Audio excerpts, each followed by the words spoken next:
Hello and welcome to Analysing Avatar. This week we are sitting down to take a look at the third episode of the third season, all the threes, for the Earth Queen. For those who do not recall this particular episode of Avatar, this is the episode in which the gang arrive in Ba Sing Se in order to see if there are any little sneaky airbenders knocking about. But as with the last trip to Ba Sing Se, things are not all as they seem.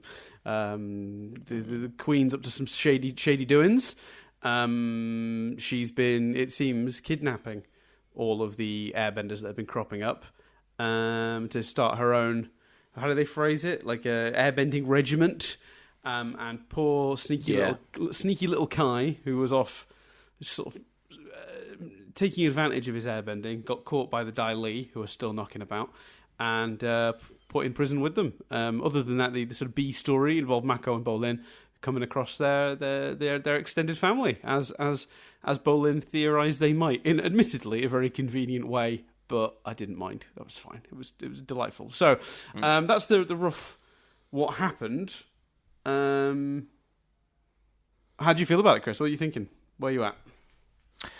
I feel good. This is for me one of those kind of classic. It's a solid episode. I enjoyed it. You know, it's not like there were any kind of big moments or anything, but there was enough in there for it to hold my interest and that I enjoyed it. But one of those kind of classic scenarios of like, oh God, you know, I love doing this podcast, but this is one of those incidents where I wish I could be like, yeah, that was good. Next episode, as opposed to, yeah, that was good. Let's analyse it for 45 minutes. I will say that you've said that for every episode so far this season. This is 3 for 3 where you started with that exact point. Oh wow! Oh well. We managed to make it work. You what? Sorry. I said we managed to make it work. Yeah, you know, it's beginning to sound more of a reflection on the podcast than the show, isn't it? No, but you know what I mean. Nothing's been. I think everything's been solid. Nothing's been groundbreaking. But I'd rather consistently solid episodes than what we got, you know, towards the end of last year, which was a bit jumbled and a bit chaotic. Genuinely, it isn't a criticism of it. Like, a lot of this episode was like political. I thought the Ba Sing Se stuff and seeing that divide and how that city is now was interesting. I thought the angle of the Earth Queen going, well, they took our land was interesting. I think Kai's a little bit of a prick. He's not. I don't think he's written particularly endearingly at the moment. I loved the ice prison. I thought that looked really cool. And that bit of comedy where Zuki Poos was like, I once sent someone similar to kill the Avatar. Didn't work. It's so good. You know what's funny is I told Nadia before I watched this with Nadia, and we were talking about how Zuko, because she was like, oh, what happened in the last episode, you know, the one just before it, because she hadn't seen it. Because I watched that one on my own, and because she just jumps in and out now when I'm doing these if she's around, and so I called her up and I said, oh, the last episode ended with the Zuki Poos showing back up, and she's like, yeah, but it's like old man Zuki Poos, he's not awkward and weird and saying bizarre shit, and it inspired her to find like a compilation on YouTube of all of Zuko's weird season 3 moments, you know, where he's being awkward, because it's like he used to be the bad guy, where he's like, well, if you want to feel like old time's sake, if you want, I could chase you around for a little bit, like, you know, that sort of stuff. There's loads of really great jokes from sort of back end of season 3 of the original series, where Zuko is just awkward as all hell, and it's kind of amazing how that's translated, because it really reminded me, there's a moment in I think it's the Boiling Rock 2-parter where Zuko meets Suki, and you know, Sokka's like, oh, Zuko, Suki, you guys won't have met, here you are meeting each other, and Suki's like, actually we have met, you burnt down my village. And Zuko's like, oh, sorry about that. Like, it's this really horrible, awkward moment. And it was just funny to think that, like, the writers of this show understand their characters so well that even in his brief appearance here, Zuko had that really brilliant, awkward moment of, I once sent somebody to kill the Avatar with these exact powers. Awkward silence. Didn't work. I didn't kill the Avatar, Tough room, And also the response from Eska when she's like, yeah, I also once tried to kill the Avatar because she took my boyfriend from me or whatever. It was great. It's a really fun scene. Yeah, I really enjoyed that scene. So yeah, there's a lot of great stuff here. Like, yeah, I was surprised at how political it felt. Like, especially Korra and Asami, like, doing this. Sorry, it's quite early in the morning for me. I keep stifling yawns, apologies, and stifling coughs. So that's causing pauses in sentences. I apologise. I thought that them doing a little errand for the Earth Queen was quite fun. It felt there were obviously a much higher quality, but I think it's there were moments where I was like, oh God, it almost feels like I'm watching a Star Wars prequel. Like, there's a lot of politics here, which I enjoyed. I'm there for. Like, I thought that was fun. I thought, like I say, the notion of the Earth Queen's anger because of her land, or the Earth Kingdom's land being taken over, I thought that was really interesting. Yeah. I mean, it's interesting, isn't it? Because they sort of hinted at it, when they talked about the birth of Republic City at the start of Korra, and obviously this was all the story of how that happened. I believe is tackled in one of the comic runs, which I don't think I've read, but my understanding is obviously it was Zuko and Aang. There was a big debate about the Fire Nation colonies. So the places that were technically the Earth Kingdom originally, that were taken over by the Fire Kingdom during the 100-year war, and is it do you return them to the Earth Kingdom, or do they stay Fire Nation? The people there very much feel like they have a foot in both of those cultures. So what do you do? It's very, I think it's very much designed to be an analogy for what's happened in Hong Kong. I've known people from Hong Kong that feel very proud to be both culturally Chinese and British, and English specifically. Like they really like that mix of cultures. They really do feel like or at least the people I've spoken to feel very strongly that they've got a really good mix of two very different parts of the world as their culture. And the idea of, the shifts that have happened politically recently for China to sort of make Hong Kong more Chinese, essentially, has been met not just for the cultural reasons, but for also practical and political reasons, has caused protests and people in the street not happy about it. And I think the situation that they're alluding to here is very similar to that.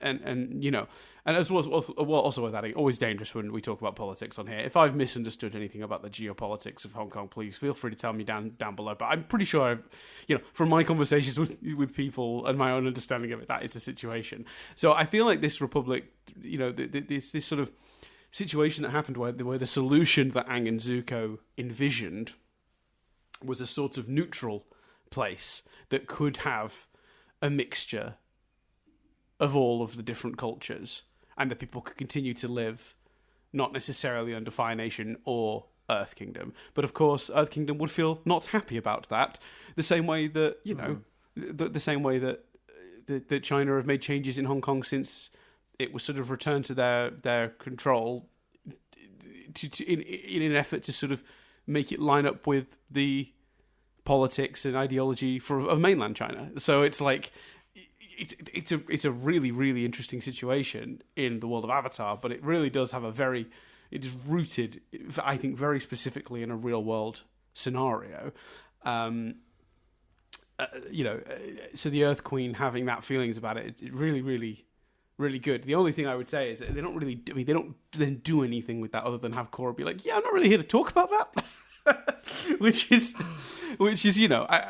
either like just, it's world building and we're not really meant to be like tackling it. It's not the point of this season. It's not the story of this season.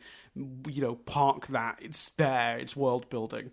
But we're actually here to talk about like the essentially the prison camp that they've set up with the secret police, the Dai Li, have been kidnapping airbenders to try and give the Queen an airbending regiment of her very own, which is like the slightly more dastardly political angle. And then, of course, there's the class divide as well, which is heavily dealt with in this episode. And has seemingly, in the time we've been away from Ba Sing Se, gotten significantly worse. Ba Sing Se had a serious class divide when we saw it 70 years ago, whenever that was, when Aang came through as a kid. It's gotten a lot worse, is the impression I'm getting here. And you almost feel like it's stilted progress. I suspect, had the budget been better for this show, they would have changed Ba Sing Se visually and shown 70 years of progress actually led to a lot. But I actually kind of think they got lucky with the fact they weren't able to make as many changes as they wanted. And that Ba Sing Se still looks pretty much like it did in Aang's time. Because actually what it suggests is it's being run poorly with this huge wealth divide, and that has led to stagnation. It has led to a certain amount of arrested development. Like they have not moved on massively from where they were 70 years ago as a result of the hoarding of wealth, not properly distributing it. Like it's holding society back to some degree. And I think that, again, all really interesting ideas, and certainly, again, not something the show is necessarily interested in making the main point of topic, but it's very much built into the texture of the conversations and the events of this episode, even down to just Mako and Bolin not being able to get back to the upper ring because it's so heavily policed. They couldn't even get back on a train. Like, that says a lot, I think, about where they are and what's going on. And like, the guy's selling fruit, but it's rotten fruit, and he's like, "This is the best fruit we got. Like, what are you doing? Like, this is as good as it's getting down here." It really does paint a pretty bleak picture. And then you see, what appears to be like, I don't know, 10, 15 members of this family living under one roof, and you just realize how overcrowded they are. And then you contrast that with the images of Korra in the grounds with the Queen, where she's annoyed because the shrubs don't look like a turtle duck or whatever animal she wanted it to look like. And all the space and decadence in the upper ring, it's pretty gross. And it was pretty gross in Aang's time, but it just feels so much worse now. So yeah, you're right. There are a lot of politics in this, but I thought it was good. I enjoyed that. It gave the world a lot of texture. Yeah, and I think they did do a fair job of demonstrating that. Like, I know you say, the focus is in other areas, but then you did list like 10, not quite 10, but like 6 or so things that represented that and showed that. And I think to some degree, like, it's funny when you said the B plot is in your description, I thought you were going to say the B plot was and you said Marco and that kind of discovery. Yeah. I thought you were going to say Korra and Asami going and doing and collecting the money and having that fight and stuff. So it's I think this episode is actually doing quite a bit, and does it well. It doesn't feel over cluttered. It doesn't feel too much like nothing really gets attention either, which is quite impressive considering that there's kind of multiple plots running at the same time. I think it's because they're doing both things at once. Like, all of that world building I talked about is done naturally alongside an actual story. Do you know what I mean? We don't we're not pulling characters out of their stories to explore that stuff. Mako and Bolin naturally, through their storyline, end up in the lower ring, and that's what we observe, that stuff. They try to get back to the upper ring, that's what we observe, that stuff. Korra is trying to convince the Earth Queen to help her, that's how we observe the other side. The way they do that storytelling in this is it makes perfect sense for all these characters to be doing what they're doing, and they're naturally allowing us to explore this political side of this particular story, but also like just from the perspective of someone who's not particularly interested in following the politics of it. Well, it's just a story about Korra attempting to get some information out of the Earth Queen being shady as hell about it and not treating her subjects very well, and then down on the other side, Mako and Bolin, they're just sort of meeting their family and having a bit of some emotional catharsis relating to that. So I think it's a really balanced episode because it's got a fair few bits of comedy. It's got some interesting setup for the future with the prisoner in the ice prison, but it's also got, and obviously it's got the tension building of like what the Earth Queen is up to, especially keeping all those airbenders that she's kidnapped there's a lot of like, oh, where's this going sort of stuff, as well as like an episode that has its little action beat in the middle when Korra and Asami fight those guys. It really does have a little bit of everything, this one, and I think it comes together in a really neat little package that doesn't feel oddly paced or like it's chopped up or divided. It doesn't have that weird tone that pretty much all the episodes had last year, where it just felt like they threw a bunch of ingredients into the pan and they didn't really work together. It just felt like I was tasting I was tasting all of these ingredients, but they weren't really adding up to anything. Whereas this really does feel like it had a really distinct thing it was doing. And it did it really well, I thought. And you know what? Let's talk a little bit about Kai, because you hinted at Kai, and I want to ask you about Kai, because I really like the character. Because I don't mean I like him as in, oh, he seems like a nice guy. I mean I like him as in he's a very entertaining character to watch. I really like that he's a little bit challenging, in that it could be so much easier to write Kai as like, scamp with a heart of gold. But no, he's just an absolute shit. Like, he is the worst. He is absolutely out for himself, and that is so much fun to watch, because it really does force us it challenges our main guys, and also, it really does help us learn more about Bolin and Mako. Mako, who of the two brothers was older, and when they lived on the streets had to do all the scrappy stuff to help look after him and his brother and get them food and money and all that stuff by doing dodgy stuff. 100% sees Kai, understands Kai, was Kai. And I love that dynamic, and I love the way that he's automatically suspicious of Kai in this episode. The minute Kai isn't present, he's like, I know exactly where he is and what he's doing. I love that Kai is scamming all the people, using his airbending to steal money, all that stuff, taking advantage of the rich people in the upper ring. And I really love Bolin's side of that as well. That softer side, that like wanting to see a brother in him, because he connects to Kai, but in a slightly different way. He sees the more positive side of their upbringing in Kai, whereas Mako very much sees what it made him in Kai. And I think it's just, I don't know, I'm really enjoying what Kai is doing for the story and for those two characters, but also he's actually now directly involved in whatever the sort of main story of this visit to Ba Sing Se is, which is what the Earth Queen's up to, because he's been kidnapped.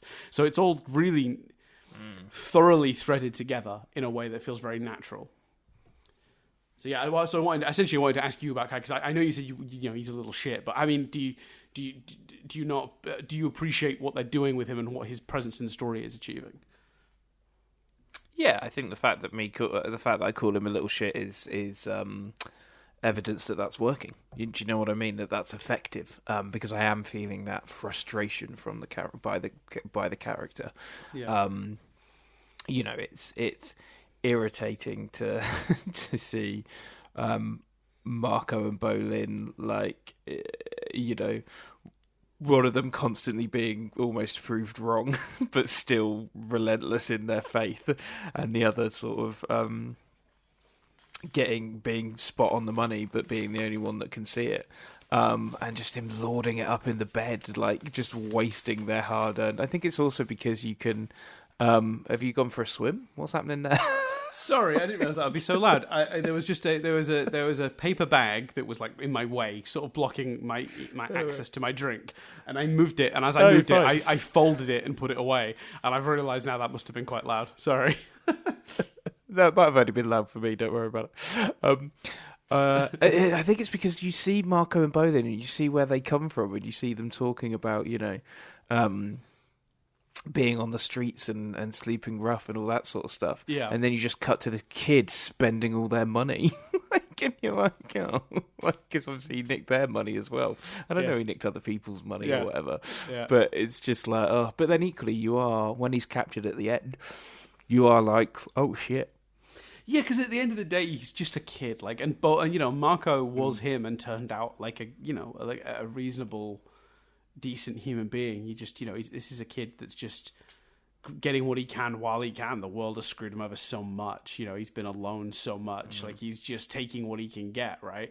And you sort of, that's wrong, but you also understand where he's coming from. And I think that's exactly why he's got such a compelling relationship with Mako, because Mako totally sees and understands that.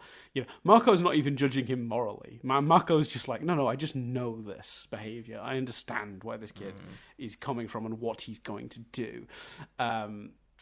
And, there's also a sense, what I think is really fun about this as well, the choice to do this, is he's obviously, Kai is in the upper ring, so he's stealing from all these grossly uber-rich people, and there's something kind of Robin Hoodie about that, except for he gives it to himself, instead of giving it to the people, in the lower rings. Yeah, and there's nothing in his actions to suggest he's doing it just because they're mega rich. Like the fact that he's stolen from he's stolen from the people that took him in, like in this week's episode. So yes. Yeah. Maybe, but I think that's coincidental. I definitely didn't.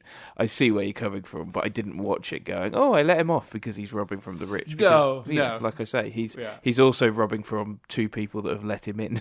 Yeah, you're absolutely right. I guess it was just, more like morally, it's I think that I think I feel weirdly better about it knowing that he's robbing from these gross over rich, people in the upper ring and taking advantage of them rather than, because if he was in the lower ring, I do feel like he'd be doing the same shit though. I don't feel like that. Yeah, would change. exactly. Yeah. But I view that as a negative, not a good thing. Yeah, that's fair. You know what I mean? That is fair. Like I say, he's robbing from the one person that believes in him and the one person that he doesn't want to prove right. I think the challenge is, the challenge with the character is that balance, and it doesn't need to be addressed this week. But in their introduction, the points where they were like, "Oh no, I want to try, I want to be better." You don't know if they're being sincere, and I think the problem with stuff like this week's episode is the more they do of that, the less sincere he'll look in those moments. Yeah, so what you're saying is if the show wants to do a redemption arc, it's got a long way to go, basically. Which is not necessarily a bad thing. Look at Zuki-Poos. I'm not saying they can't do that. So yeah. If any writers are capable of doing it, it's these guys. That's for sure. Yeah, no, I would agree with that, and I'm really excited because I really like this season. We'll see how we feel when we've done all 4, but I think there's a reasonable chance this will end up being, by the time we've done all 4, I think I might come out of it feeling like this is my favourite. There's a lot of stuff to really like about this series. And I'm really excited for you to experience where these plots are going, because I'm remembering them as we go, and I'm already feeling satisfied about where it's going, which was not my experience rewatching season 2. Because as the track was getting laid out in front of me, I was seeing the destination in the distance and going, oh fuck, oh no. Whereas this time I'm seeing it's like one of those cartoons where they're out in the desert and they see a lovely mirage of a nice spring with palm trees and a deck chair and pina coladas. Whereas last season I saw the track was off into a dark cave. just a pit, it's lava. Yeah, last season was rough. Oh god, I do love a shit metaphor, don't I? I think let's talk a little bit about Korra's plot then this week. So the plot for Korra this week is she's got a really straightforward goal, which is they'd gotten word they were airbenders in Ba Sing Se. So she goes to the Earth Queen to start with, which I think is a really smart thing to do. Just go to the government and be like, have any of these people reported into you? Do you know anything? Do you know where they are? It's possible the local government have tracked, or taken some names of people who've suddenly developed it. But immediately the Earth Queen is very vague and sends Korra on a little fetch quest, which I think is, as Korra very smartly points out later, she goes I don't even think she needs me to do this. She's just wielding her power, but it's fine because if I get the information I need, then it'll be worth it. I think that's, again, we're showing little glimpses of Korra starting to understand the world and people a bit better, because I feel like in the first season she wouldn't have seen that for what it is, but this is a Korra that's been sort of manipulated twice by villains, in the previous 2 seasons. And I do think we're seeing some growth here with that, because straight away she's like, no, I know what's happening. I'm just happy to go along with it for now, because just going to a place, fetching some money and bringing it back doesn't seem like the end of the world. But then we have this really great moment that's both an action sequence and it ends in this really, I thought, quite poignant thing. So for those who don't recall, Korra goes to collect the tax money. The bandits try to take it. Korra stops them. And then they're like, this gold belongs to the people, not to the queen. again, referencing that she seems to be hoarding vast amounts of wealth while people go poor and hungry. And Korra's like, I can't really shake the feeling that he's right.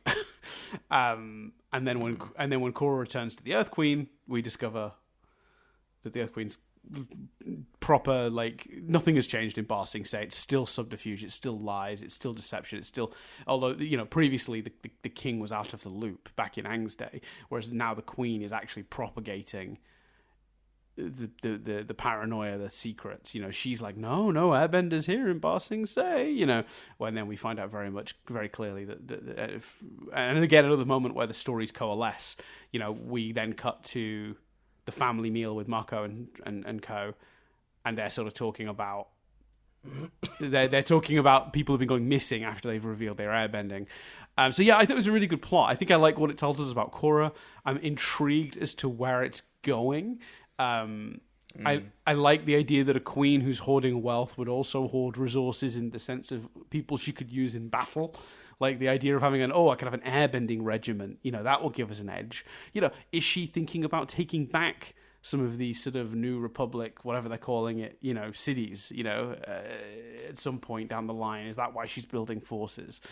There's a lot of intrigue in that. I love that plot a lot. And I like what it says about Korra, and I like that it gives us an action beat too.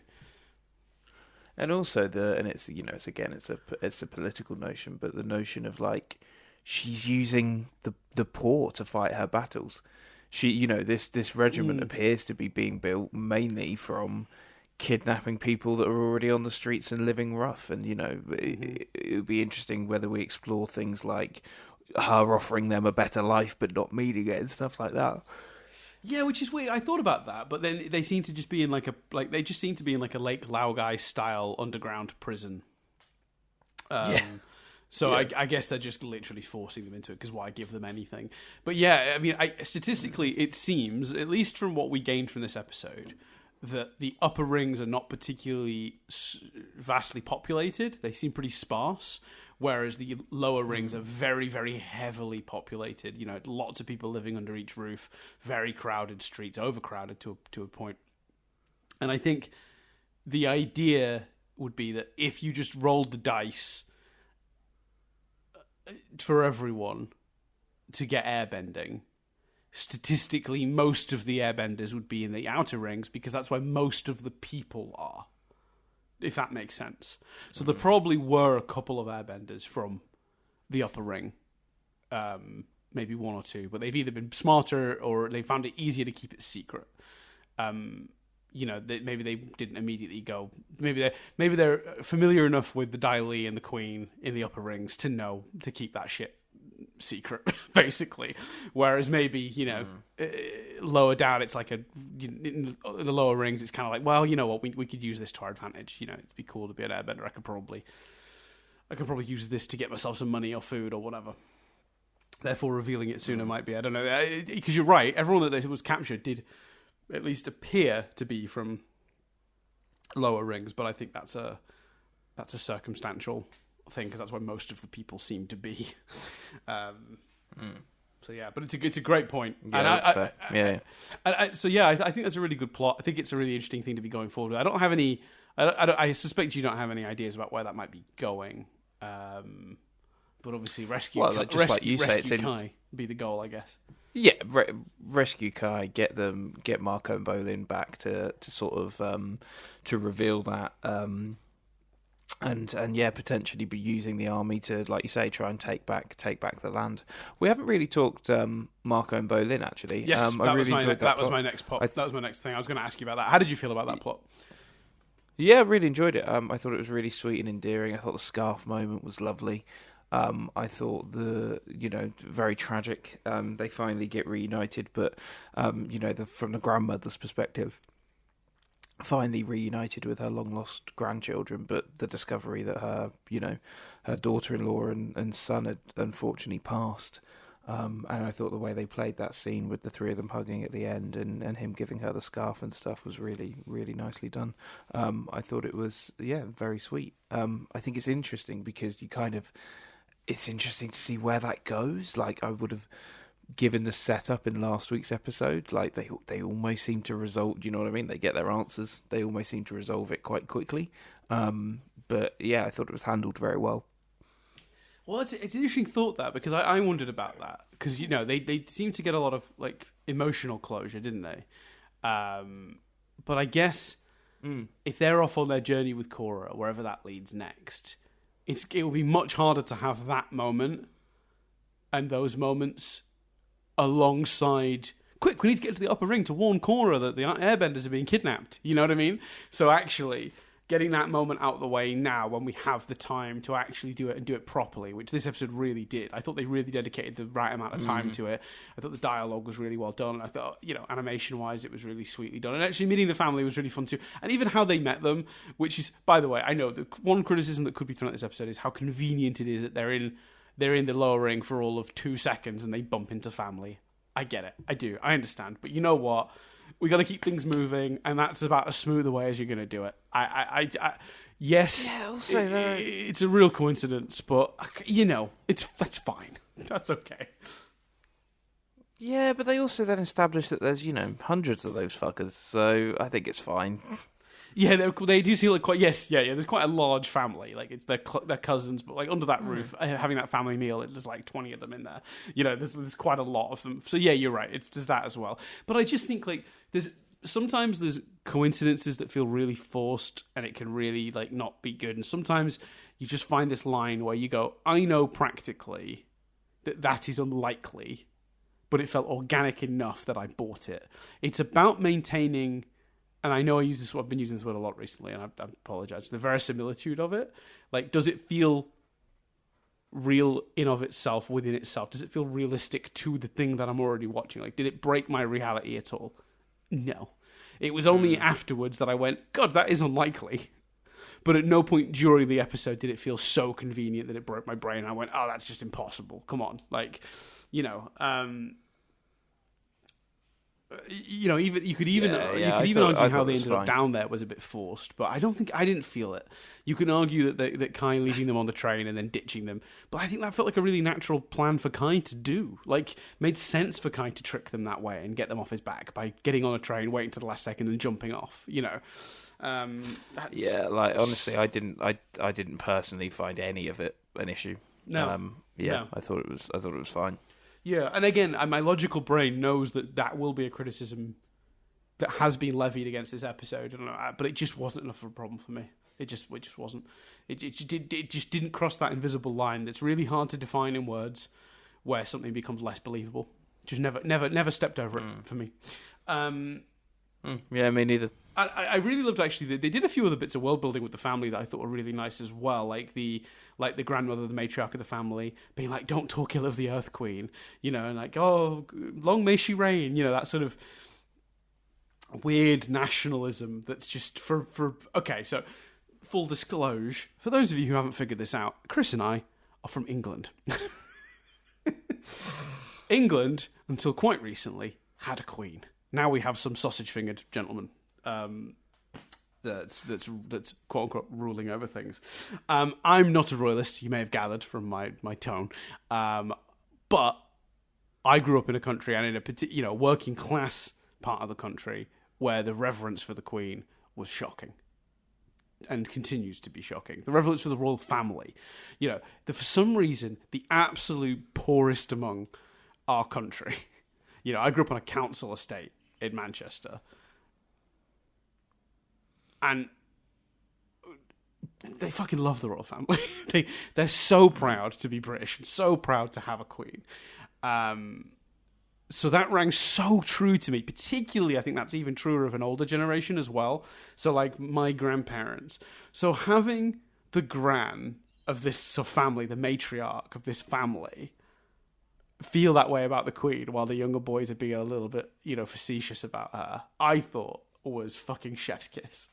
That was so good. I don't know how they did it. They just hit on something so true without really expressing what it is they were hitting on. Like, I can't even explain what's so true about that in a simple terms. I had to go to a whole context of what my background is, what my family were, where I grew up, to explain why this hit home so hard.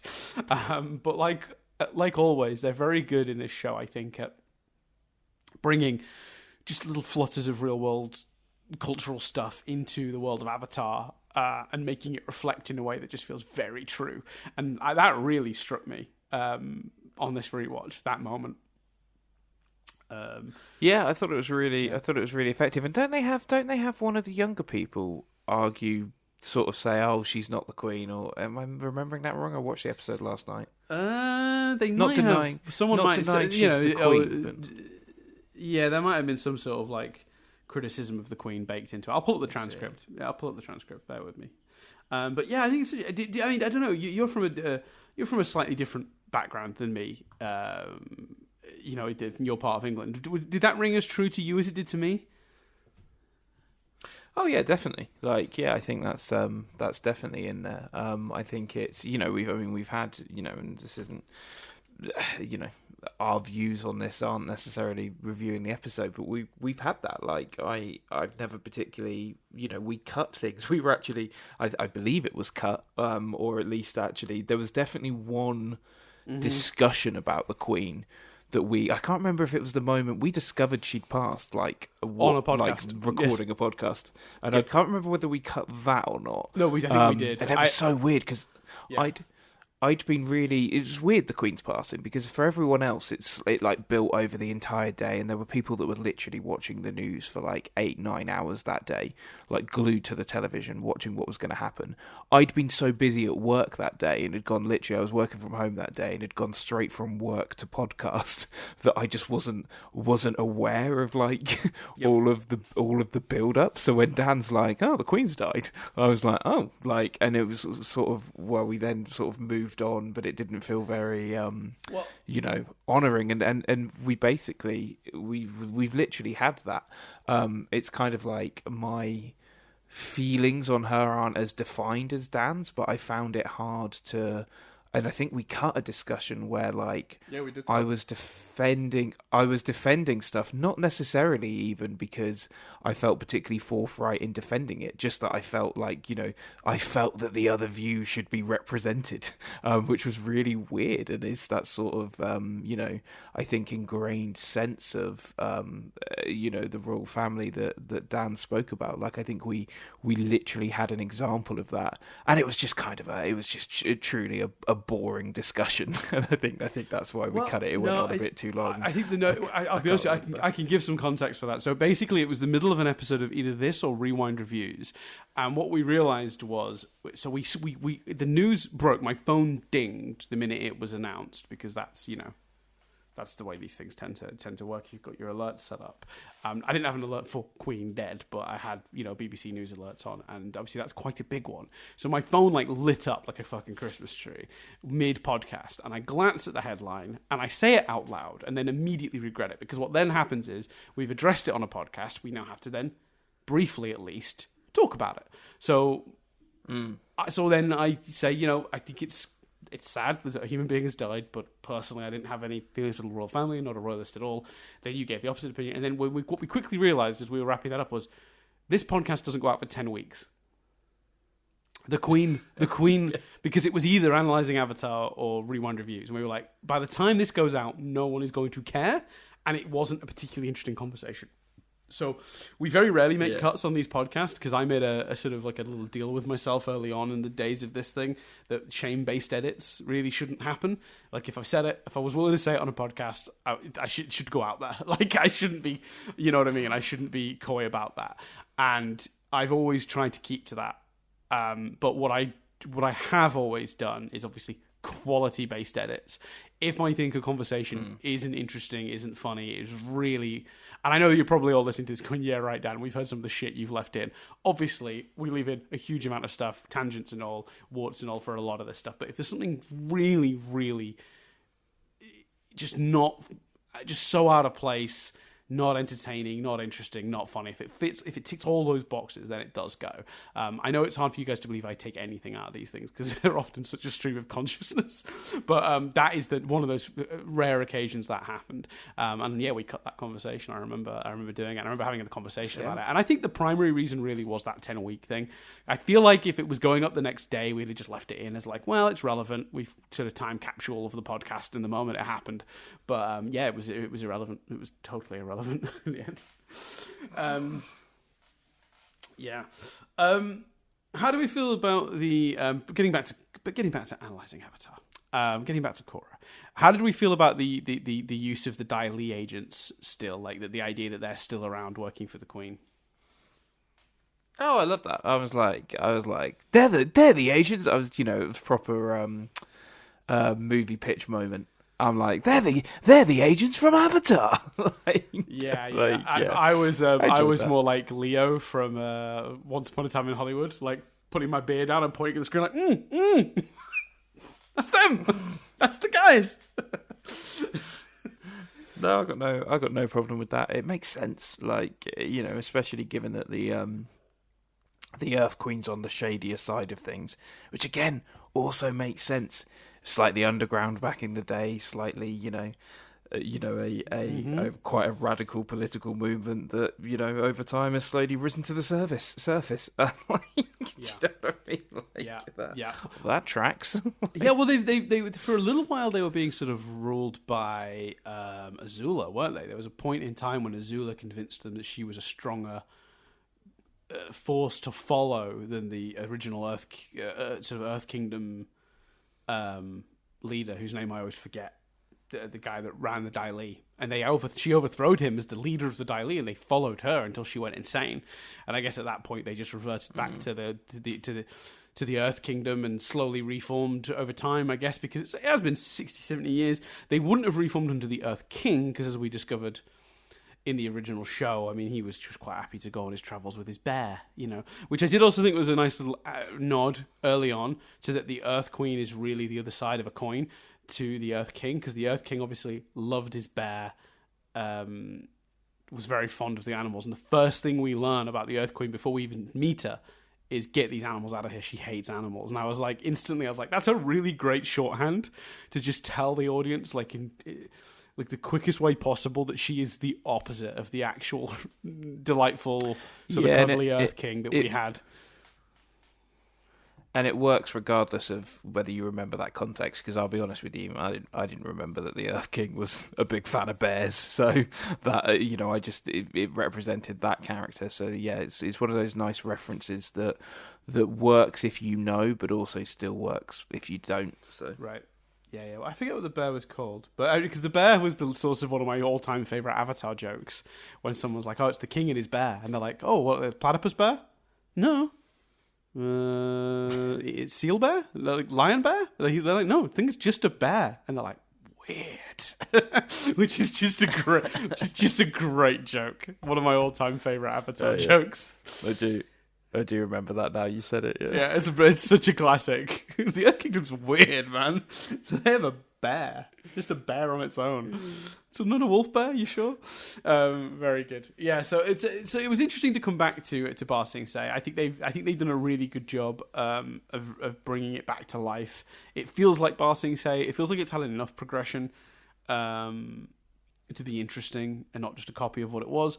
I do feel like in a world where they had more budget, I think things would have changed more than they have in this, but I actually think it worked in their favour in the end. I like that Ba Sing Se feels stuck in the past. They've still got a monarchy. They've stayed stuck in the past for a reason. Their governmental system is keeping them in the past. That is like the thing that they're saying without saying, if that makes sense in this episode. To me, that's my reading of it. And I could absolutely be wrong. If Mikey and Bri ever feel the need to, reach out, I know they're listening, obviously. No, they're definitely not listening after the kicking we gave season 2. They definitely, if they hadn't tuned out before, they were definitely tuned out by then. The thing is, like, it is funny that without, we don't really even have time for tangents, but we've been doing this shit for coming up to 12 years now. Yes, podcasting. So you do have to think that podcasting in general, at some point, someone, so whether it's a big gun like Rebecca Sugar or Stephen Moffat or Russell T Davies, or whether it's the creators of smaller shit, the guy who wrote The Parole Officer, someone's put up an hour-long review of The Parole Officer, like some creator somewhere. Yes. This isn't an arrogance thing. This isn't like because we're big enough. We are far from it. It's just the volume. Hasn't happened. Yeah, I agree. It's just the volume of stuff that's out there of us talking. You just have to go, someone somewhere has heard something, surely. Yeah. It seems unlikely otherwise, doesn't it? Because I always shudder to think, though, like the idea of like Rebecca Sugar stumbling across like our review of like the movie, which I was not kind about. Yeah, I stand by my opinions, but like to be entertaining, I think I phrased them harsher than I would have if I was actually like talking to the person. You know what I mean? Like that's the thing. So yeah, it's always funny. I don't know. I can never work out whether that's worse in your head. You always sort of reference the movie. I don't know. I don't think it was that bad. I think the first thing I said was that it was like McDonald's. Like it fills you up for about an hour and then it's nothing. I think I was really harsh on the movie.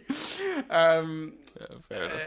I like to think that because we were briefly in contact with her publicist about doing an interview, I can reveal briefly here, and I like to think that like she got it. Went, oh yeah, Stephen University. That's a podcast that's come up. I think in the past sometime. I vaguely remember seeing it maybe on YouTube. She Googles it. She finds it. She's like, oh, they did one on the movie. She turns it on, listens to the first 3 minutes. I say that, and she's like, nope, click, done. That's what I imagine happened. It is funny because that conversation with her publicist did stop abruptly. It did. That's true. That's really true. I should reach back out. I still have the details. I could probably follow up. I followed up at the time, like I waited like a week or two and then did another follow up, which was ignored. But it was a back and forth for a few days and then just nothing. But we tried. We reached out anyway. Because it's funny you should talk about that because that happened just the other day to the Weekly Planet. They did a review of Kong Skull Island, where they were very kind to Kong Skull Island. They enjoyed Kong Skull Island, but they had some funny stuff they talked about, and then also they had some trivia. And then they got a very long email from the director, thanking them for the podcast, pointing out the things they got right, and then also talking about all the stuff in the trivia that was completely incorrect. And then they actually on their podcast this week, they went through his email and corrected the record and talked about what he said, and like it was really interesting. So if anyone out there ever does work, if anyone out there ever worked on one of these things and hears us talking about it, I would feel free to reach out. We would absolutely give airtime to your thoughts. But yeah, back to this episode. Yeah, so I think this is a top tier one. I'm trying to think if there's something we've missed. Oh yeah, we haven't really talked about, but not a lot happens. But there is obviously the sort of C plot of the episode is we do see Zuko arriving at the northern water tribe like prison.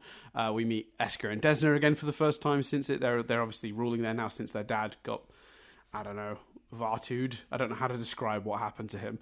Jinora gave Korra some light and then he evaporated. I don't know, whatever. So Esker and Desna are kind of in charge now and they have a funny little moment. Why didn't anyone tell us we had a secret prison we could have been throwing people in? That whole joke, which is very good. And they head down and we sort of have a little bit of setup for next week.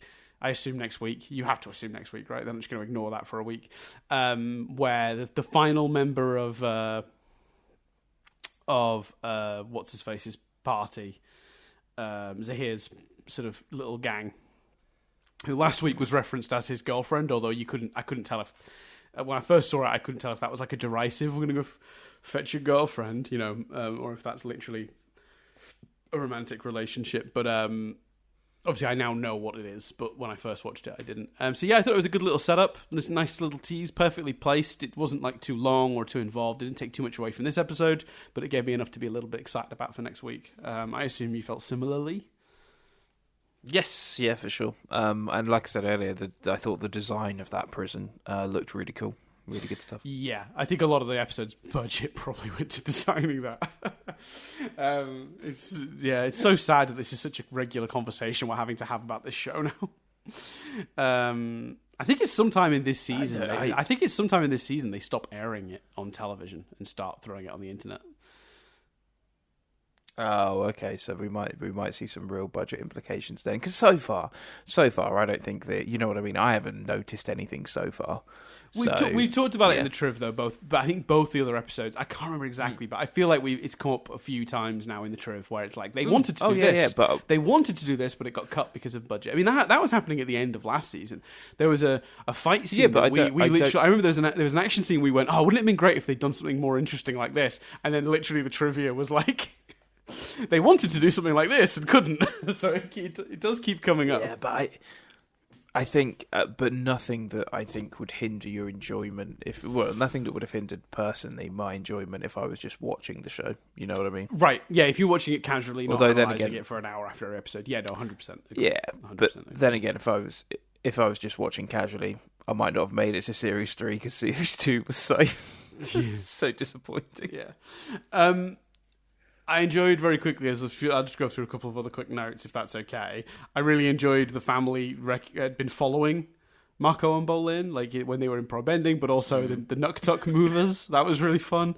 And I really liked my moment where they were like, oh, we found them hilarious. He's like, well, they're not really comedies, they're more dramas, but sure. That was great. I even like the little detail that when we started with them on the ship, we had Kai training his airbending with Boomy.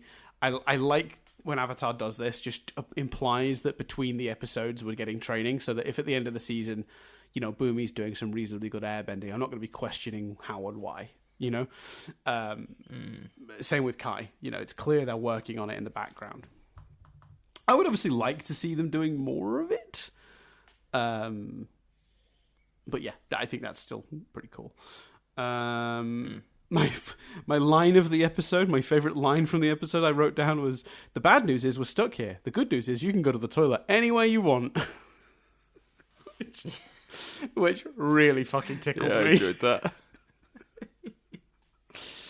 Yeah, that was great.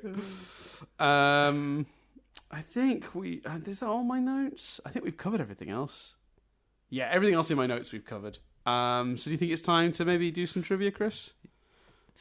Yeah, although I'll be honest with you, we're here, Dan. We've reached a moment where, we've talked a lot about how we wouldn't let you moving to Australia affect the podcast. But it is 7:15 on a weekday morning, from my perspective, and I don't think it's fair to yell. So instead, Dan, in a new sort of although next, do you know what I mean? Like I can't just yell. That can't be someone's alarm clock. Well, would you not like? Let's just swap it round then. It's 7:15 in the morning for you, but it's like it's 6:15 in the evening for me. I can do it. Yeah, okay. So I can yell Trivid up, and you can say, "Give you some trivia." And then we'll get into it. Okay, yeah. You ready? Okay, let's do it. Let's triv it up! I'm going to give you some trivia. There you go.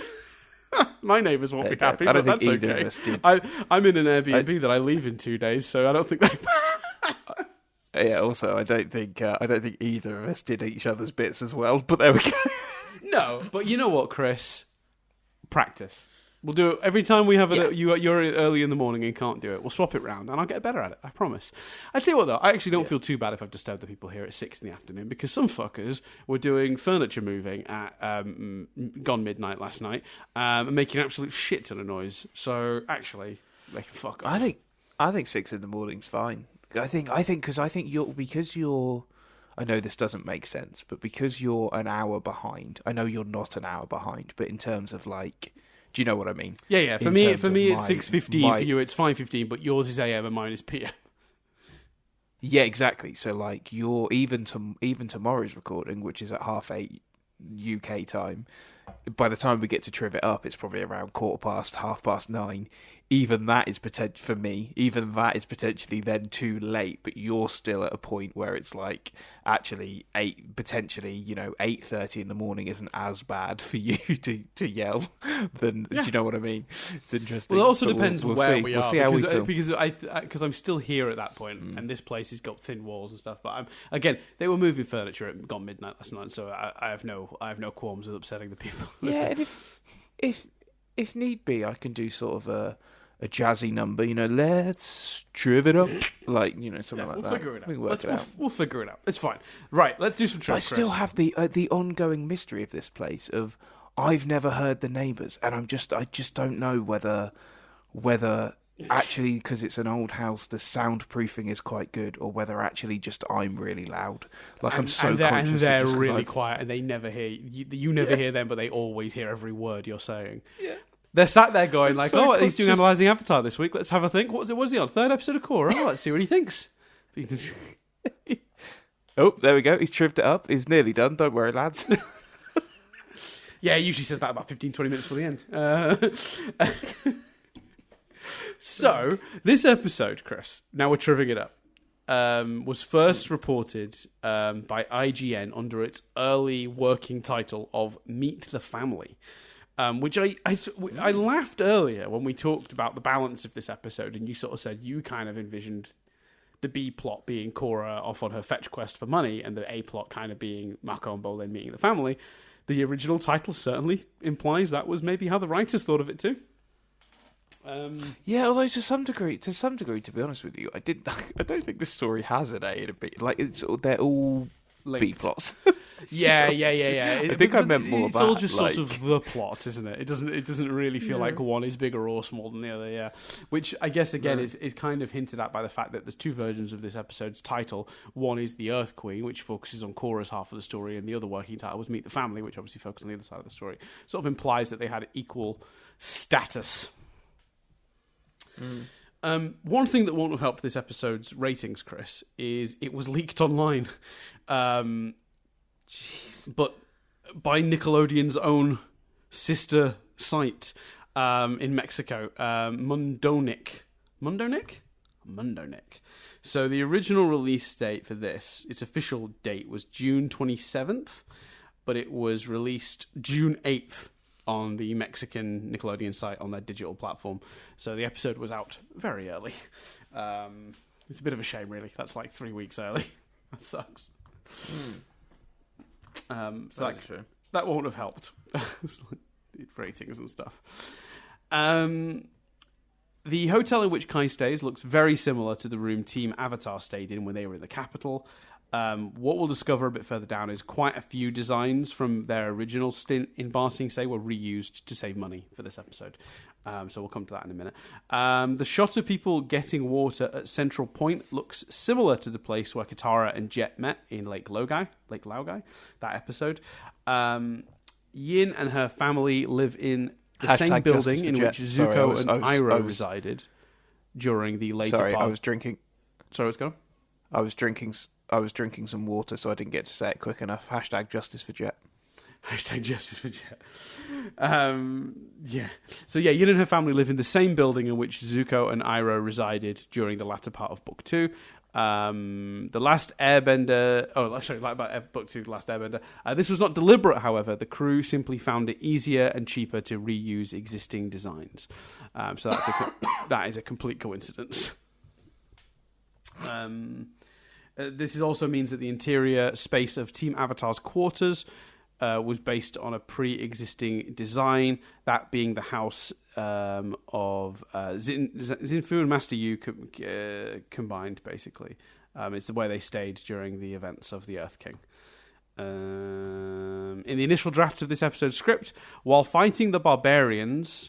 Asami was going to take one of the group's motorcycles and then use it against them in combat. Again, seems to have been removed for budgetary reasons. You're starting to feel that pressure, Chris? You're starting to feel... Because I'm certainly feeling it reading this passion, true. Yeah. Yeah. Mako and Bolin's dinner with their large extended family was actually based on Michael DiMartino's and Brian Kinitsko's experiences having dinner in Korea with the families of the animation staff that were working on the series. So they would visit, and the animation staff would bring them home to meet their families and eat with them, and which is lovely, really delightful. And I love that communal, because I do think, right, as much as I said in this episode, seeing it looks like 1,000 of them live under one roof, and saying that's also potentially a part of this episode's commentary on how the sort of lower ring is living. I will also say that I think big family meals are probably more common culturally in parts of Asia than they are certainly in the UK, where very large sort of extended family meals happen more often. Because I feel like in the UK we have extended family meals for like the big ones, right? Occasionally an anniversary or a birthday, but otherwise it's like weddings. Not even really at Christmas is that common. You might have one like the week before Christmas with the full extended family. But even like Christmas Day is still just usually kept to like the more immediate family. Whereas I feel like these big sort of family meals are maybe more common in other countries. So it may not have even been an attempt to imply they were all living under the same roof, and maybe it was just sort of saying, well, no, they've all come together to eat together because they're very close, and they all live close enough to each other to do that, which is lovely. So maybe that's what it was based on. That's all the triv. Shall we do a quick... I've got a quick feedback from last series. Mm-hmm. Yeah, go for it. Because we're on a slight timer today, so we'll use another quick one. I've got a couple that are going to be a little bit more involved and longer. We'll save those for weeks when we have a bit more time. But this is from Brindley Pearlstone?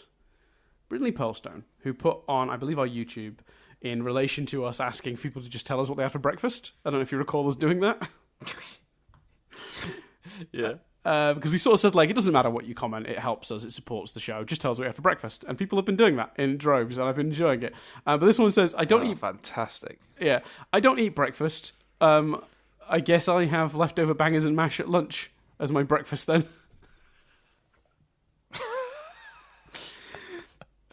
That's good stuff.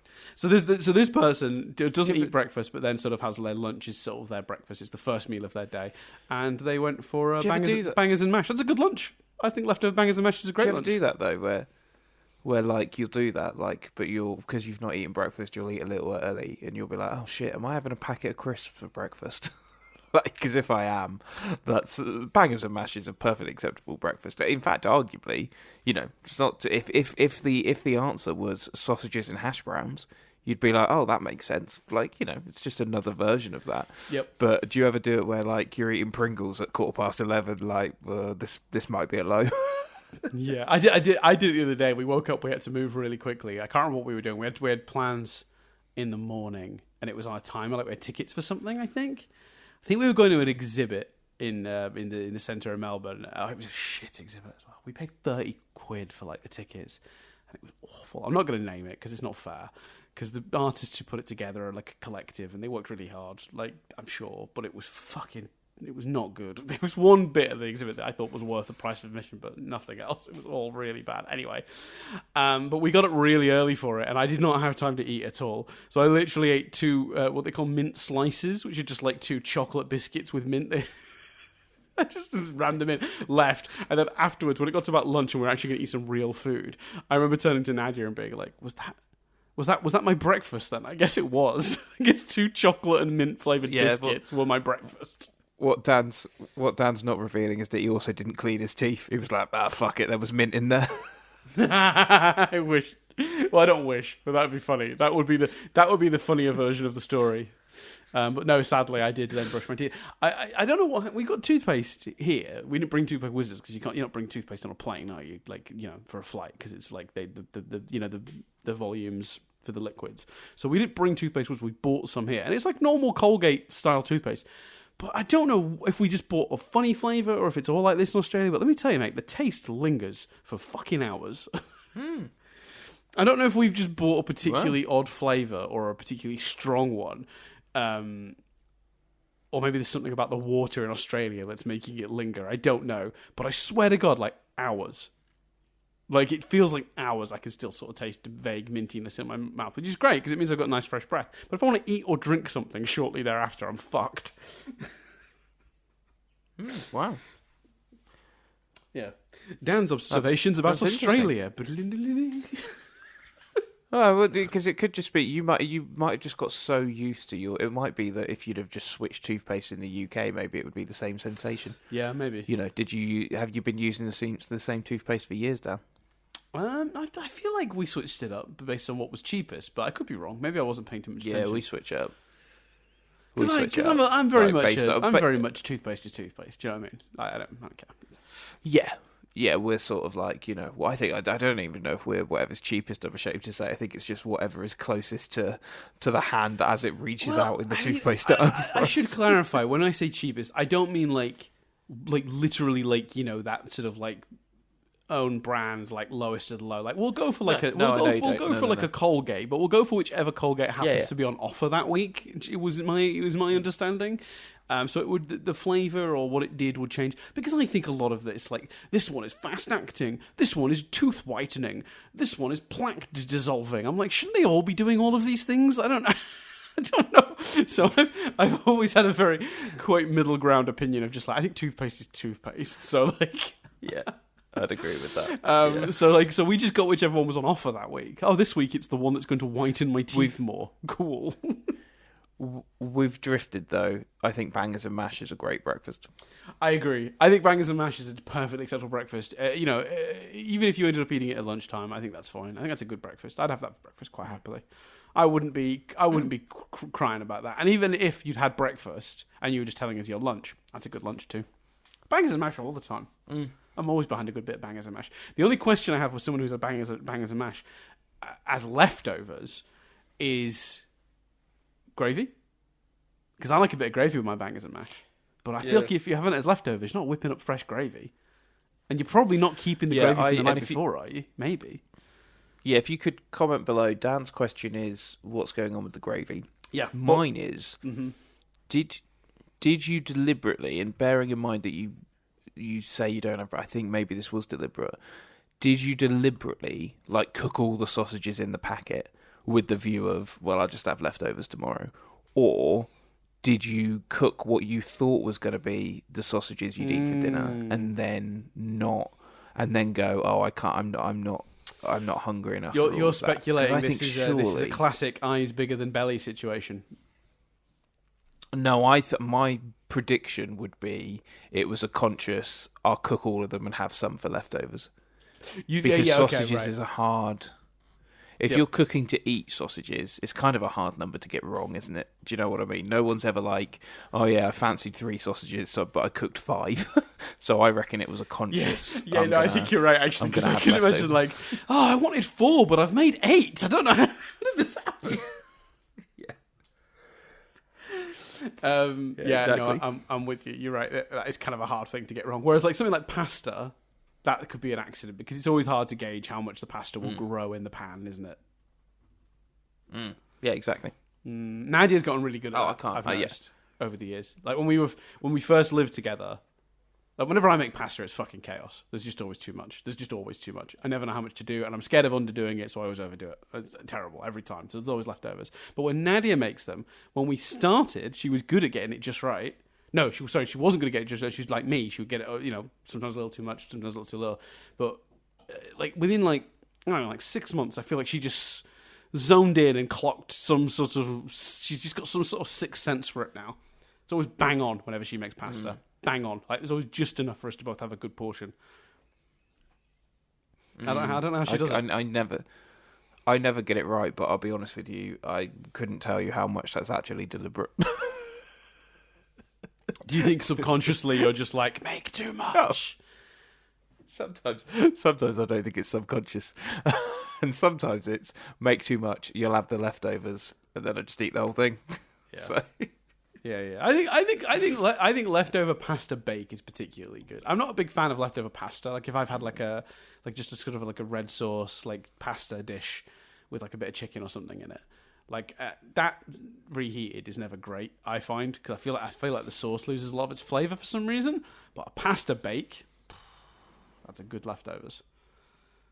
And I think this conversation is evidence that we really don't cut the podcast often. Right. Yeah, because we cut the Queen stuff. Imagine how boring the Queen stuff must have been.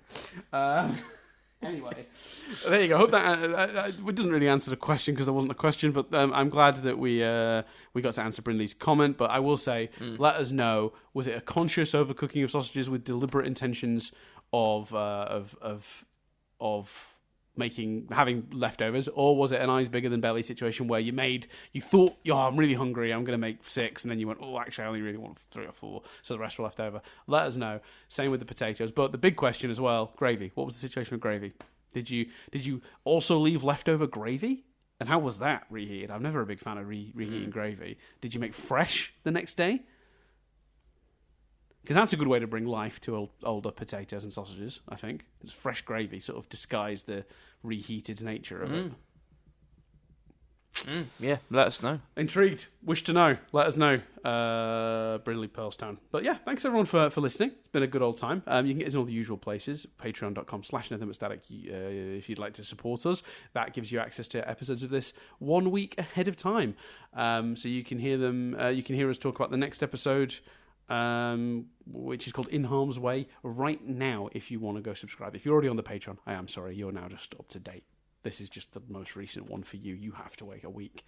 That's your punishment for being good and supporting us.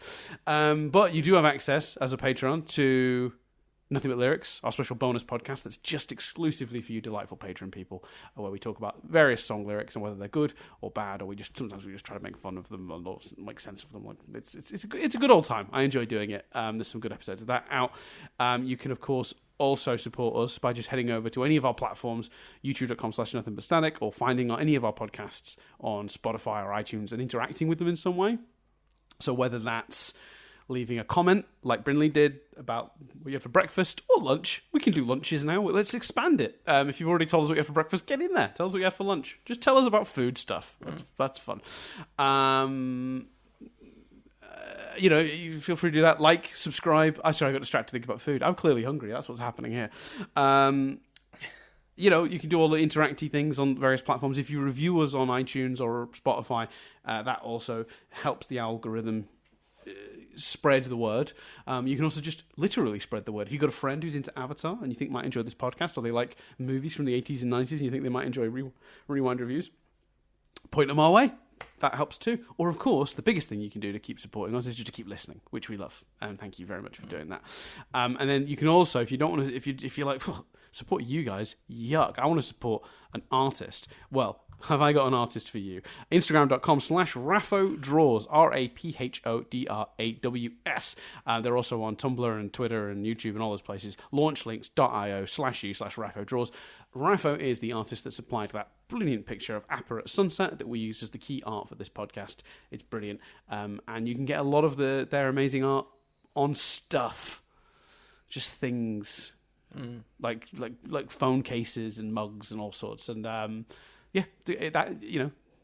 I would encourage over supporting us. Go support Rapho. I think that's a great thing to do.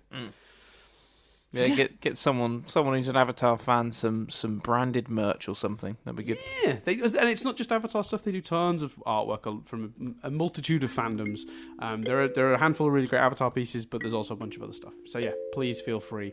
In fact, feel encouraged to go support Rapho. But I believe, Chris, that's everything for this week. So thanks everyone for listening. Look at that. I know, we did it. So with that said, I've been Dan Doolan. I've been Chris Billingham. And we'll see you in a week's time when we sit down to review In Harm's Way.